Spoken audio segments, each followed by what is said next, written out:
Hello guys, good evening. তো এখন বাজে বিকেল 5টা। আর এইগুলো কি বলো তো, অনেকটা মোমোর মতো না দেখতে, মোমোর মতো লাগছে না দেখতে। আর এইগুলো কি বলো তো, এগুলো হচ্ছে খাজা কাঁঠাল। এখন বাজে 5টা, আর এরকম যদি খাজা কাঁঠাল হয়, দেখো কতটা শক্ত কাঁঠালগুলো। আর এখন তো কাঁঠালের সিজন শেষ অলরেডি, শেষে মানে পাওয়া যায় না, এখন খুব কমই কাঁঠাল।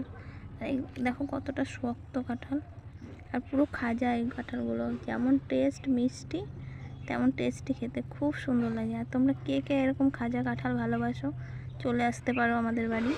খাজা কাঁঠাল খুব সুন্দর, এগুলো খেতে দারুণ লাগে খেতে। দেখো কতটা বড় বড়, দেখেছো? আর এগুলো পুরো খাজা কাঁঠাল, দারুণ লাগে খেতে। তো